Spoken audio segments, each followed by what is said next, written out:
Hi hello everybody, welcome to Vikas commerce tutorials. ವಿದ್ಯಾರ್ಥಿಗಳೇ, ಕಳೆದ 8 ದಿನಗಳಿಂದ ಯಾವುದೇ ವಿಡಿಯೋವನ್ನು ಅಪ್ಲೋಡ್ ಮಾಡಿರಲ್ಲ. I am extremely sorry due to tight schedule. ವಿಡಿಯೋನ ರೆಕಾರ್ಡ್ ಮಾಡ್ತಾ ಇದ್ದೀನಿ. ಈಗ ಬಹುಶಃ ಇನ್ನೊಂದು ವಾರ ಕೂಡ ನಾನು ನಿಮಗೆ 2 ದಿನ ಅಥವಾ 3 ದಿನಕ್ಕೆ ಒಂದು ವಿಡಿಯೋ ಹಾಕ್ತೀನಿ. But after one week definitely ನಿಮ್ಮ ಎಕ್ಸಾಮ್ ಮುಗಿಯೋ ತನಕ ನಿಮ್ಮ ಜೊತೆ ಇರ್ತೀನಿ. ಎಕನಾಮಿಕ್ಸ್, ಅಕೌಂಟೆನ್ಸಿ ಮತ್ತು ಬಿಸ್ನೆಸ್ ಸ್ಟಡೀಸ್ ಹಾಗೆ ಸ್ಟಾರ್ಟ್ಸ್ ಕೂಡ ಒಂದು ಸ್ವಲ್ಪ ಮಾಡೋಣ. ಈಗ 4 ಮಾರ್ಕ್ಸ್ ಇಂಪಾರ್ಟೆಂಟ್ ಕ್ವಶನ್ಸ್ಗಳನ್ನು ನಿಮ್ಮ ಮುಂದೆ ತೊಗೊಂಡ್ಬರ್ತಾ ಇದ್ದೀನಿ. ಎಕನಾಮಿಕ್ಸ್ ಚಾಪ್ಟರ್, ಎಕನಾಮಿಕ್ಸ್ ಸಬ್ಜೆಕ್ಟ್ನಲ್ಲಿ ಬರುವಂತಹ 4 ಮಾರ್ಕ್ಸ್ ಇಂಪಾರ್ಟೆಂಟ್ ಕ್ವಶನ್. ಇದು ಇಂಗ್ಲೀಷ್ ಮೀಡಿಯಮ್ ಆಗಿರ್ತದೆ. ಇದಾದ ನಂತರ ಕನ್ನಡ ಮೀಡಿಯಂ ಕೂಡ ಇಮಿಡಿಯೇಟ್ಲಿ ಅಪ್ಲೋಡ್ ಆಗ್ತದೆ. ಓಕೆ, ಸೊ ಇದು ಕ್ವಶನ್ ಬ್ಯಾಂಕ್ ನಿಮ್ಗೆ ಇಲ್ಲಿ ಕೊಟ್ಟಿದ್ದಾರೆ. ಸೊ ಈ question bank updated revise question bank ಅದ. So chapter number 1 introduction. ಈ ಚಾಪ್ಟರ್ ಯಾವುದೇ 6 ಮಾರ್ಕ್ಸ್ ಕ್ವಶನ್ ಇಲ್ಲ, ಇಲ್ಲಿ ಓನ್ಲಿ 4 ಮಾರ್ಕ್ಸ್ ಕ್ವಶನ್ ಅದ. ಸೊ ಹಾಗಾಗಿ ಆ ಕ್ವಶನ್ಸ್ ಯಾವ್ಯಾವು ಅಂತ ನಾವು ನೋಡ್ಕೊಂತ ಹೋಗುವ. ಎಸ್, ಇಲ್ಲಿ ನೋಡ್ಬೋದು ನಿಮ್ಗೆ 5 ಕ್ವಶನ್ಸ್ಗಳು ನಿಮ್ಗೆ ಸ್ಕ್ರೀನ್ ಮೇಲೆ ಕಾಣ್ತಾ ಇದೆ, 4 ಮಾರ್ಕ್ಸ್ದು 1 to 5. ಸೊ ಇಲ್ಲಿ ಯಾವ ಕ್ವಶನ್ ಜಾಸ್ತಿ ಇಂಪಾರ್ಟೆಂಟ್ ಅಂತ ನೋಡೋದಾದ್ರೆ, ಒಂದು question number 2, that is central problems of an economy. ಅದಾದ ನಂತರ chapter question number 4, right about centrally planned economy. ಈಗ PPF, that is production possibility frontier, ಇದು ಕೂಡ ಬಹಳಷ್ಟು ಸಲ ಎಕ್ಸಾಮಿಗೆ ಕೇಳಿದ್ರು ಹಳೆ ಸಿಲೆಬಸ್ನಲ್ಲಿ ಇದ್ದಾಗ. ಈಗ ಹೊಸ ಸಿಲೆಬಸ್ ಕಾನ್ಸೆಪ್ಟ್ ಅದ, ಬಟ್ ಕ್ವಶನ್ ಪೇಪರ್ನಲ್ಲಿ ಅಷ್ಟು ಇಂಪಾರ್ಟೆಂಟ್ ಅಂತ ಕಾಣ್ತಾ ಇಲ್ಲ. ಬಟ್ ಸ್ಟಿಲ್ ನಿಮ್ಮ ಹತ್ರ ಟೈಮ್ ಇದ್ರೆ go for question number 3 also. But major ಆಗಿ ಕ್ವಶನ್ ನಂಬರ್ 2 ಮತ್ತು ಕ್ವಶನ್ ನಂಬರ್ 4 ಅನ್ನು ಜಾಸ್ತಿ ಕಾನ್ಸಂಟ್ರೇಟ್ ಮಾಡಬೇಕು. ಓಕೆ, ನೆಕ್ಸ್ಟ್ 2ನೇ ಚಾಪ್ಟರ್ಗೆ ಬರ್ತೀನಿ, that is theory of consumer behaviour. ಇಲ್ಲೂ ಕೂಡ ಒಂದು 4 ಮಾರ್ಕ್ಸ್ನ ಕ್ವಶನ್ ಬರಬೇಕು. ಎಸ್, ಇಲ್ಲಿ ಕಾಣ್ತಾ ಇದೆ ನಮ್ಮ ಸ್ಕ್ರೀನ್ ಮೇಲೆ. So right the differences between total utility and marginal utility. ಇಲ್ಲಿಂದ 4 ಮಾರ್ಕ್ಸ್ ಕ್ವಶನ್ಗಳು ಸ್ಟಾರ್ಟ್ ಆಗ್ತಾವೆ. ಸೊ ಹಾಗಾಗಿ ಇಲ್ಲಿ ಯಾವುದು ಕ್ವಶನ್ ಇಂಪಾರ್ಟೆಂಟ್ ಅಂತ ನೋಡೋದಾದ್ರೆ, ಒಂದು ಕ್ವಶನ್ ನಂಬರ್ 8, ಯಾವುದು ಪ್ರಾಬ್ಲಮೆಟಿಕ್ ಕ್ವಶನ್ ಅದ, ಇಲ್ಲಿ ನೀವು ಕಾಣ್ತಾ ಇರ್ಬೋದು. ಮತ್ತು ಈ ಪ್ರಾಬ್ಲಮ್ ಓರಿಯೆಂಟೆಡ್ ಕ್ವಶನ್ಗಳನ್ನು ಆಲ್ರೆಡಿ ನಾನು ಸಾಲ್ವ್ ಮಾಡಿದ್ದೀನಿ ವಿತ್ ಆನ್ಸರ್ಸ್. ಅದರ ಒಂದು ಲಿಂಕ್ ನಿಮ್ಗೆ ಕೆಳಗಡೆ ಡಿಸ್ಕ್ರಿಪ್ಷನ್ ಬಾಕ್ಸ್ನಲ್ಲಿ ಪ್ಲೇಲಿಸ್ಟ್ ಸಿಗ್ತದೆ, 25, 26 ಎಕನಾಮಿಕ್ಸ್ ಅಂತೇಳಿ. ಸೊ ಅಲ್ಲಿ ನೀವು ಹೋಗಿ ಕ್ಲಿಕ್ ಮಾಡಿದ್ರೆ ಆ ಪ್ಲೇಲಿಸ್ಟ್ನಲ್ಲಿ ನಿಮಗೆ ಎಲ್ಲ ವಿಡಿಯೋಗಳು ಸಿಗ್ತಾವೆ. ಓಕೆ, ಅಲ್ಲಿ 4 ಮಾರ್ಕ್ಸ್ ಇಂಪಾರ್ಟೆಂಟ್ ಕ್ವಶನ್ಸ್ ಅಂತೇಳಿ ಮಾಡಿ ಹಾಕಿದ್ದೀನಿ ನೋಡಿರಿ. ಪ್ರಾಬ್ಲಮ್ ಸಾಲ್ವ್ ಮಾಡಿ, suppose 15 apples, elasticity of price, elasticity of ಡಿಮಾಂಡನ್ನು ಫೈಂಡ್ ಮಾಡಬೇಕು. ಈ ಕ್ವಶನ್ ಕೂಡ ನಾನು ಮಾಡಿ ಹಾಕಿದ್ದೀನಿ. ಸೊ ಅದನ್ನು ಹೋಗಿ ಚೆಕ್ ಮಾಡಿದ್ರೆ ಡಿಸ್ಕ್ರಿಪ್ಷನಲ್ಲಿ ಲಿಂಕ್ ಸಿಗ್ತದೆ. ಕ್ವಶನ್ ನಂಬರ್ 9, ಇದು ಕೂಡ ವೆರಿ ಸಿಂಪಲ್ ಕ್ವಶನ್ ಅದ. ಸೊ ಇದನ್ನು ಕೂಡ ನೀವು ಪ್ರಾಕ್ಟೀಸ್ ಮಾಡಬೇಕು. ಕ್ವಶನ್ ನಂಬರ್ 9 ಬಹಳ ಈಸಿ ಅದ. ಮತ್ತು ಇಂಥ ಕ್ವಶನ್ಗಳು ಬಂದಾಗ ಭಾಳ ಕೇರ್ಫುಲ್ ಆಗಿ, ಭಾಳ ಈಸಿಯಾಗಿ ನೀವು ಬಿಡಿಸ್ಬೇಕು. ಮತ್ತು ಇವುಗಳೇ ನಿಮ್ಮ ಫೇವ್ರೇಟ್ ಆಗಿರಬೇಕು. ಬಿಕಾಸ್ ಥಿಯರಿ ಬರೆಯೋಕ್ಕಿಂತ ನೀವೆಲ್ಲ ಭಾಳ ಈಸಿ ಅದಾವ್ರಿ.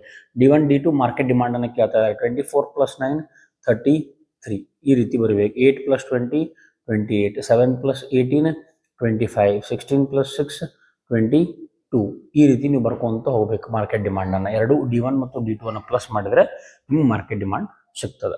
Okay, next moving to chapter number 4. Chapter number 3 ನಲ್ಲಿ ಯಾವುದೇ 4 ಮಾರ್ಕ್ಸ್ ಕ್ವಶನ್ಗಳಿಲ್ಲ. ಹಾಗಾಗಿ I will directly move to chapter number 4. Chapter number 4 ಯಾವುದಪ್ಪ ಅಂದರೆ theory of firm under perfect competition. So ಇಲ್ಲಿ 4 ಮಾರ್ಕ್ಸ್ನ ಇಂಪಾರ್ಟೆಂಟ್ ಕ್ವಶನ್ಗಳನ್ನು ನೋಡೋದಾದರೆ, yes, question number 1, features of perfect competition. ಭಾಳಷ್ಟು ಸಲ ಎಕ್ಸಾಮ್ಗೆ ಬಂದಿರುವಂತಹ ಪ್ರಶ್ನೆ. ಇದನ್ನು ಕೂಡ ನೀವು ಪರ್ಫೆಕ್ಟ್ ಮಾಡಬೇಕು. ಅದಾದ ನಂತರ question number 3, total revenue minus total cost profit ಬರ್ತದೆ.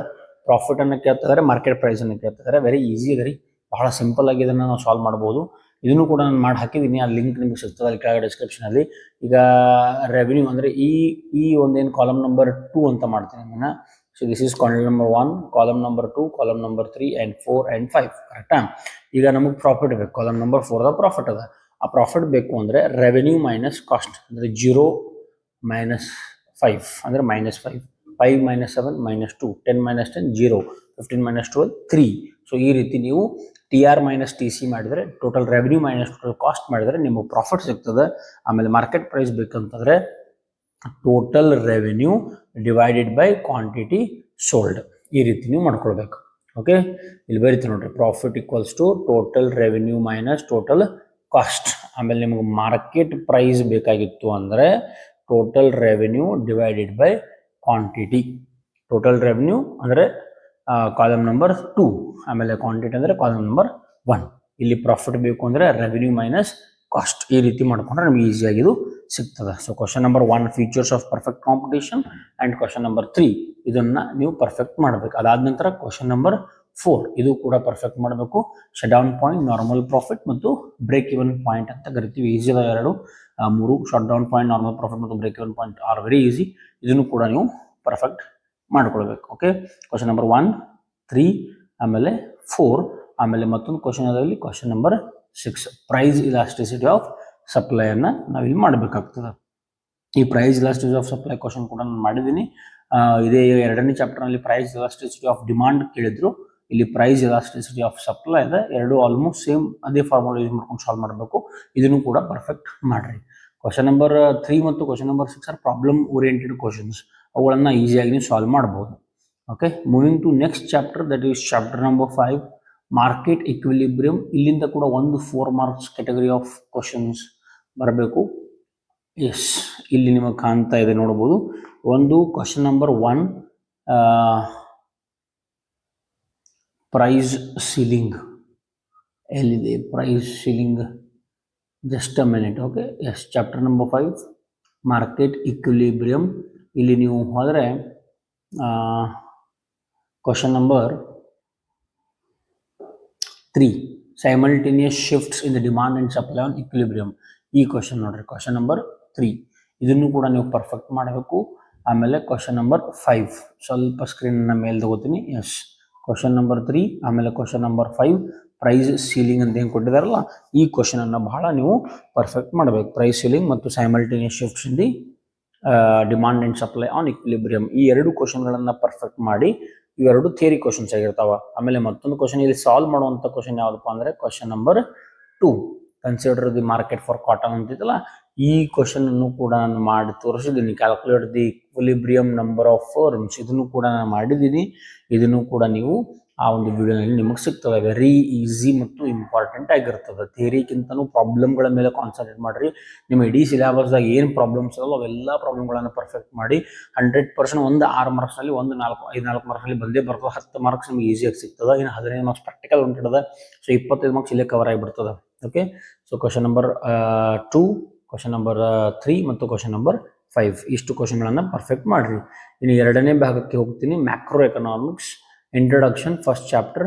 ಇಲ್ಲಿ ನಾವು 4 ಮಾರ್ಕ್ಸ್ಗೆ ಯಾವುದು ಇಂಪಾರ್ಟೆಂಟ್ ಅಂತ ನೋಡೋದಾದರೆ, ಒಂದು difference between macro and micro, question number 1. ಇಲ್ಲಿ briefly explain in what way macro economics is different from micro ಅಂತ ಕೇಳ್ತಾ ಇದ್ದಾರೆ. ಮ್ಯಾಕ್ರೋ ಮತ್ತು ಮೈಕ್ರೋಗೆ ಡಿಫ್ರೆನ್ಸ್ ಬರಬೇಕು, ಇಂಡೈರೆಕ್ಟ್ ಆಗಿ ಕ್ವಶನ್ ಕೇಳ್ತಾ ಇದ್ದಾರೆ. ಸೊ ಇದರ ಅರ್ಥ ಏನಪ್ಪ ಅಂದರೆ difference between macro and micro economics, ಇದೊಂದು ಕ್ವಶನ್. ಅದಾದ ನಂತರ role of government and house hold sectors in both developed and developing countries, ಇವೆರಡು ಕ್ವಶನ್ಗಳನ್ನು ಈ ಚಾಪ್ಟರ್ನ ನೀವು ಪರ್ಫೆಕ್ಟ್ ಮಾಡಬೇಕು. ಈ 2ನೇ ಚಾಪ್ಟರ್ಗೆ ಬರ್ತೀನಿ. ಈ 2ನೇ ಚಾಪ್ಟರಲ್ಲಿ ಯಾವುದೇ 4 ಮಾರ್ಕ್ಸ್ ಕ್ವಶನ್ ಇಲ್ಲ. So directly I will move to chapter number 3. Chapter number 3 money and banking. So ಇಲ್ಲಿ ನಾವು 4 ಮಾರ್ಕ್ಸ್ ಕ್ವಶನ್ಗಳನ್ನು ಕಾನ್ಸಂಟ್ರೇಟ್ ಮಾಡೋದಾದರೆ, ವೆರಿ ಇಂಪಾರ್ಟೆಂಟ್ ಕ್ವಶನ್, ಬಹಳ ವರ್ಷದಿಂದ ಬರ್ತಾ ಇರೋದು. Functions of reserve bank of India, RBI, functions of RBI ಬಹಳ ಸಲ ಕೇಳಿದ್ದಾರೆ. ಅದಾದ ನಂತರ ಲೀಗಲ್ ಡೆಫಿನೇಷನ್ಸ್ ಆಫ್ ಮನಿ, ಇವೆರಡೂ ಕ್ವಶನ್ಗಳು ಬಹಳ ಇಂಪಾರ್ಟೆಂಟ್ ಆಗಿರ್ತದೆ. ಸೊ ಹಾಗಾಗಿ ಇದನ್ನು ಪರ್ಫೆಕ್ಟ್ ಮಾಡಿರಿ. ಆಮೇಲೆ ನಾವು ಕೊಟ್ಟಿದ್ದನ್ನು ಬರ್ತಾವೇನ್ರಿ ಸರ್ ಅಂತ ಕೇಳೋರು, ಬರ್ತಾವು, ಬರ್ದೇನೂ ಇರಬಹುದು. ಜಾಸ್ತಿ ಚಾನ್ಸಸ್ ಅದು ನಾವು ಕೊಟ್ಟಿರೋದೇ ಬರೋದು. ಬಟ್ ಸ್ಟಿಲ್ ನಿಮ್ಮ ಹತ್ರ ಟೈಮ್ ಇದ್ದರೆ, ನಿಮ್ಗೆ ಇನ್ನೂ ಕಾನ್ಫಿಡೆನ್ಸ್ ಇಲ್ಲ ಅಂದರೆ ಅಗೇನ್ ಇವು ಕ್ವಶನ್ಸ್ಗಳನ್ನು ಮಾಡಿ, ಎಕ್ಸ್ಟ್ರಾ ಕ್ವಶನ್ಸ್ಗಳನ್ನು ಕೂಡ ಮಾಡಿ. ಸರ್ ನಾವು 50-60 ಸಾಕು ಅನ್ನೋರು ಇಷ್ಟು ಕ್ವಶನ್ಗಳನ್ನು ಮಾಡಿಕೊಂಡ್ರೆ ಆರಾಮಾಗಿ 50 to 60 ಮಾರ್ಕ್ಸ್ ಮುಂದೆ ಬರ್ತದೆ out of 80. Okay, next chapter number 4 determination of income and employment. ಇಲ್ಲಿ 1 ಮಾರ್ಕ್ 4 ಮಾರ್ಕ್ಸ್ನ ಕ್ವಶನ್ಗೆ ಬರೋದಾದರೆ, ಎಸ್, ಕನ್ಸಂಪ್ಷನ್ ಫಂಕ್ಷನ್ ಮತ್ತು ಇನ್ವೆಸ್ಟ್ಮೆಂಟ್ ಫಂಕ್ಷನ್ ಎರಡೂ ಓದಬೇಕ್ರಿ. ಕ್ವಶನ್ ನಂಬರ್ 1 ಮತ್ತು ಕ್ವಶನ್ ನಂಬರ್ 2. ಎಸ್, ನಿಮಗೆ ಇಲ್ಲಿ ಏನು ಕಾಣ್ತದೆ, ಕ್ವಶನ್ ನಂಬರ್ 1 ಮತ್ತು question number 2 consumption function with diagram and investment function with diagram. So ಈ ಎರಡೂ ಕ್ವಶನ್ಗಳನ್ನು ನೀವು ಪರ್ಫೆಕ್ಟ್ ಆಗಿ ಓದ್ರಿ. ಆಮೇಲೆ ಕ್ವಶನ್ ನಂಬರ್ 5 ಇದು ಪ್ರಾಬ್ಲಮ್ ಕ್ವಶನ್ ಇದೆ. ನಿಮ್ಮ ಸಿಲೆಬಸ್ನಲ್ಲಿರುವಂಥ ಯಾವುದೇ ಪ್ರಾಬ್ಲಮ್ ಓರಿಯೆಂಟೆಡ್ ಕ್ವಶನ್ಗಳನ್ನು ಬಿಟ್ಟಿಲ್ಲ, ನಾನು ಎಲ್ಲ ಸಾಲ್ವ್ ಮಾಡಿದ್ದೀನಿ. ಅದರ ವಿಡಿಯೋ ಕೂಡ ಅಪ್ಲೋಡ್ ಮಾಡಿದ್ದೀನಿ. ಎಕ್ಸಾಮ್ ಹತ್ರ ಬಂದಾಗ ಬೇಕಾದ್ರೆ ಮತ್ತೊಂದು ಸಲ ಅದನ್ನು ಮಾಡಿ ಅಪ್ಲೋಡ್ ಮಾಡ್ತೀನಿ ಇನ್ನಷ್ಟು ಅಥೆಂಟಿಕೇಟ್ ಆಗಿ. ಈಗ ಆಲ್ರೆಡಿ 4 ಮಾರ್ಕ್ಸ್ ಇಂಪಾರ್ಟೆಂಟ್ ಕ್ವಶನ್ಸ್ ಅಂತೇಳಿ ಒಂದು ವಿಡಿಯೋ ಹಾಕಿದ್ದೀನಿ, ಅದು ಪ್ರಾಬ್ಲಮ್ ಓರಿಯೆಂಟೆಡ್ ಅದ. ಡಿಸ್ಕ್ರಿಪ್ಷನ್ನಲ್ಲಿ ಕೆಳಗಡೆ ನಿಮಗೆ ಲಿಂಕ್ ಸಿಗ್ತದೆ. C = 50 + 0.8y, I = 200, A and B ಅಂತ 2 ಕ್ವಶನ್ ಅದಾವು. ಇದನ್ನು ಸಾಲ್ವ್ ಮಾಡಿ ಆ ಒಂದು ವಿಡಿಯೋದಲ್ಲಿ ತೋರಿಸಿದ್ದೀನಿ. So question number 1, 2 consumption function, investment function ಇವೆರಡು ಮಾಡಿರಿ. 5 ವೆರಿ ಈಸಿ ಪ್ರಾಬ್ಲಮ್ ಅದ, ಅದನ್ನು ಕೂಡ ಪ್ರಾಕ್ಟೀಸ್ ಮಾಡಬೇಕು. ಅದಾದ ನಂತರ chapter number 5 government budget and the economy. So ಇಲ್ಲಿ ನಾವು 4 ಮಾರ್ಕ್ಸ್ ಕ್ಯಾಟಗರಿಗೆ ಬಂದರೆ, ಎಸ್, ಇಲ್ಲಿ 4 ಮಾರ್ಕ್ಸ್ ನಿಮಗೇನು ಕಾಣ್ತಾ ಇದೆ, chart of government budget question number 1, ಇದನ್ನೊಂದು ಪರ್ಫೆಕ್ಟ್ ಮಾಡಿರಿ. ಅದಾದ ನಂತರ ರಿಕಾರ್ಡಿಯನ್ ಇಕ್ವಿವ್ಯಾಲೆನ್ಸ್ ಇದು ಕೂಡ ನೀವು ಪರ್ಫೆಕ್ಟ್ ಮಾಡಬೇಕು. Okay, question number 1 and question number 4 from this chapter. ಇನ್ನು ಲಾಸ್ಟ್ ಚಾಪ್ಟರ್ಗೆ ಬರ್ತೀನಿ, chapter number 6 open economy macro economics. ಇಲ್ಲಿ ನಾವು 4 ಮಾರ್ಕ್ಸ್ ಕ್ಯಾಟಗರಿಗಳನ್ನು ನೋಡೋದಾದರೆ ಇಲ್ಲಿ ನಿಮ್ಗೆ 6 ಕ್ವಶನ್ಸ್ಗಳು ಕಾಣ್ತಾವು. Question number 2, 3 and 4. Question number 2 concept of balance of trade, BOT ಅಂತ ಕರಿತೀವಿ. ಕರೆಂಟ್ ಅಕೌಂಟ್ ಕಂಪೋನೆಂಟ್ಸ್ ಮತ್ತು ಕ್ಯಾಪಿಟಲ್ ಅಕೌಂಟ್ ಕಂಪೋನೆಂಟ್ಸ್, ಈ 3 ಕ್ವಶನ್ಸ್ಗಳನ್ನು ನೀವು ಪರ್ಫೆಕ್ಟ್ ಮಾಡಬೇಕು. ಓಕೆ, ಕರೆಂಟ್ ಅಕೌಂಟ್ ಕೆಲವೊಂದ್ಸಲ ಕೇಳಿದ್ದಾರೆ, ಕೆಲವೊಂದ್ಸಲ ಕ್ಯಾಪಿಟಲ್ ಅಕೌಂಟ್ ಕೇಳಿದ್ದಾರೆ. ಹಾಗಾಗಿ 2 ಕ್ವಶನ್ಗಳು ಪರ್ಫೆಕ್ಟ್ ಆಗಲೇಬೇಕು. ಅದ್ರ ಜೊತೆಗೆ ಬ್ಯಾಲೆನ್ಸ್ ಆಫ್ ಟ್ರೇಡ್ ಬಗ್ಗೆನೂ ಕ್ವಶನ್ ನಂಬರ್ 3 ಮತ್ತು ಕ್ವಶನ್ ನಂಬರ್ 4 ಮಾತಾಡ್ತಾ ಇರೋದು balance of payments, question number 2 ಮಾತಾಡ್ತಾ ಇರೋದು ಬ್ಯಾಲೆನ್ಸ್ ಆಫ್ ಟ್ರೇಡ್ ಬಗ್ಗೆ.